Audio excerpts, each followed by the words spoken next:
McDonald's made $26.9 billion in 2025. If you think that came from selling burgers and fries, you're not far from wrong, you're completely wrong. They made it from real estate. You may know McDonald's as a burger joint. Underneath, they're a real estate giant, and it all traces back to one decision made almost 70 years ago by a man most people have never heard of. McDonald's story doesn't start with Ray Kroc. It starts with two brothers who wanted nothing to do with the empire he'd eventually build. In 1940, Richard and Morris McDonald opened a drive-in restaurant in San Bernardino, California. It wasn't even a burger stand at first. They served barbecue. But by 1948, the brothers noticed something. Burgers, fries, and shakes were outselling everything else, and they were slower to make than they needed to be. So they did something almost no restaurant had done before. They stripped the menu down to 9 items. They redesigned the kitchen like an assembly line. They eliminated car hops and waitstaff entirely, replacing them with a self-service counter. They called it the speedy service system, and it worked. Burgers went from 30 cents to 15 cents.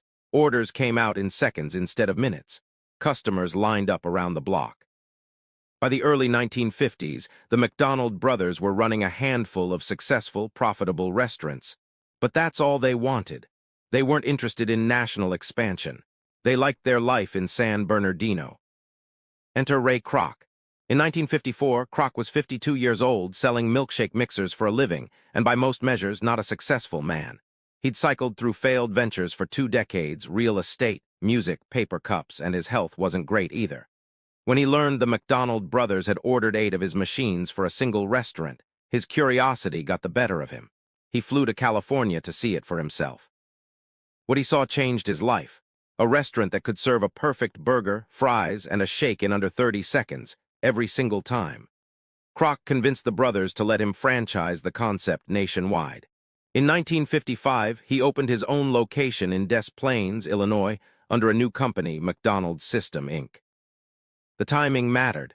Post-war America was in the middle of a suburban boom. Car ownership was exploding.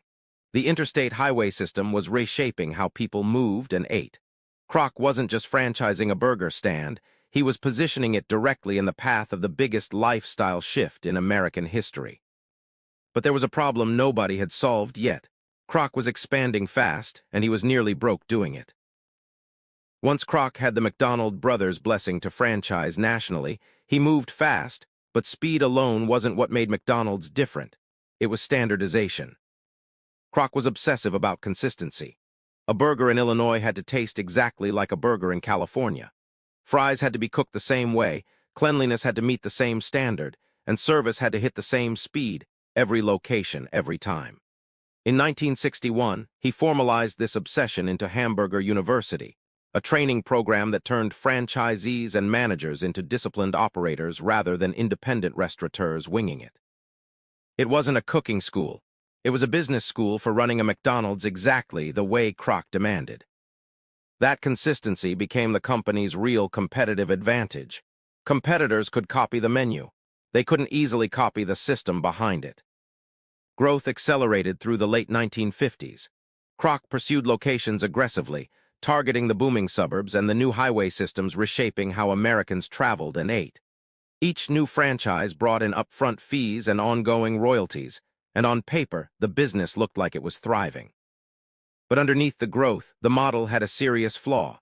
McDonald's was only pulling in a small slice of each location's revenue, around 1.4% from franchise fees. Kroc was borrowing heavily to fund expansion, and the debt was piling up faster than the royalties could cover it. He had plenty of restaurants opening.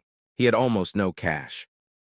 By the mid-1950s, Kroc was aggressively growing a company that was, financially, barely staying afloat. That's the tension the next section resolves, because the man who fixed it wasn't a chef, a marketer, or even a restaurant guy.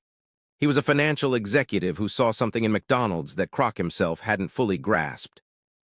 Stories like this, where the real business is hiding in plain sight, is exactly what we break down every week on this channel. If that's useful to you, hit subscribe so you don't miss the next one.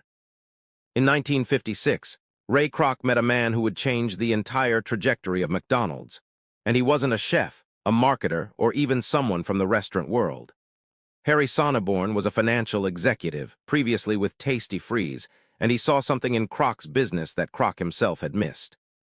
Sonneborn looked at the numbers and realized the franchise fee model was never going to work. McDonald's was collecting a tiny sliver of each location's revenue while carrying the debt of rapid expansion. It was a structure that guaranteed thin margins and constant cash flow problems, no matter how many restaurants opened. His solution was simple to describe, but it fundamentally rebuilt the business. Instead of just franchising the McDonald's name, the company would buy or lease the land under each restaurant, and then lease it back to the franchisee at a markup. This is the line that's become part of business folklore, and it captures the entire strategic shift. You're not in the hamburger business, you're in the real estate business. Kroc hired Sonneborn, and in 1956 they formed the Franchise Realty Corporation to execute the plan. The mechanics worked like this. McDonald's would locate a site, secure it, and either build or finance the building, then lease the whole package to the franchisee, typically at a 20 to 40% markup over the company's own costs. On top of that, franchisees paid percentage rent tied to their sales. The effect was immediate and structural. McDonald's now had a source of income that didn't depend on how well any single restaurant sold burgers. Even if a franchisee struggled, the rent was still owed. This is what allowed the company to attract financing that had previously been out of reach.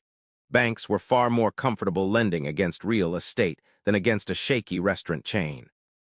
The results came fast. By 1960, McDonald's had roughly 200 locations, all under this new real estate-backed structure.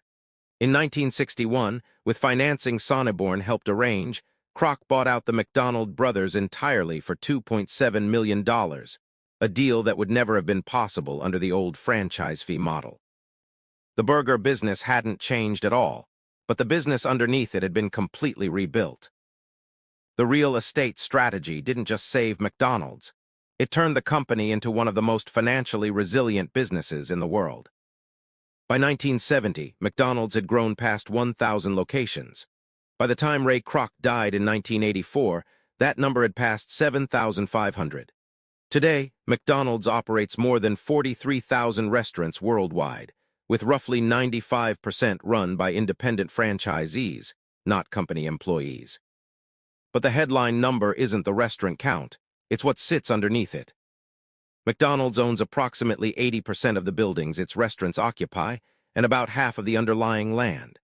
On paper, the company's real estate is valued at around $27.5 billion. Independent estimates from firms like Macquarie Asset Management put the real market value closer to $120 billion. The gap exists because properties are recorded at depreciated historical cost, not current market value. That real estate portfolio now generates roughly $10 billion a year in rental income globally, netting close to $7.5 billion after costs. Real estate earnings account for an estimated 60% of McDonald's total operating income today, up from around 40% a decade ago. The structure that makes this so durable is the triple net lease. Franchisees don't just pay rent, they also cover property taxes, insurance, and maintenance. That means McDonald's collects steady, high-margin income while pushing nearly all the property-related risk and cost onto the people running the restaurants. The financial result speaks for itself. McDonald's has raised its dividend for 49 consecutive years, putting it in rare company as a dividend king. A streak underwritten not by burger margins, but by rental income that keeps flowing whether the economy is booming or in recession. Ray Kroc built a burger empire. Harry Sonneborn built the real estate empire underneath it. Today, it's impossible to say which one actually made McDonald's what it is. Now, what can we learn from McDonald's success and business strategy? Here we go. Lesson 1. Your real business model might not be your product. McDonald's sells burgers, but its financial engine is real estate. Sometimes the thing customers see isn't the thing actually driving the profit, and understanding the difference changes how you build and price everything else. Lesson 2. Cash flow problems often need a structural fix, not a bigger effort. Kroc didn't fix his cash flow crisis by opening more restaurants faster. He fixed it by changing what McDonald's actually got paid for. Working harder inside a broken model rarely solves the problem, redesigning the model does. Lesson 3. Outside expertise can see what insiders miss. Kroc knew restaurants. He didn't see the real estate opportunity sitting under every location. It took Harry Sonneborn, an outsider with a finance background, to spot it. The people closest to a business aren't always the ones who can see its biggest opportunity. Lesson 4. Recurring contractual income beats variable income. Franchise royalties depend on how well someone else runs their store.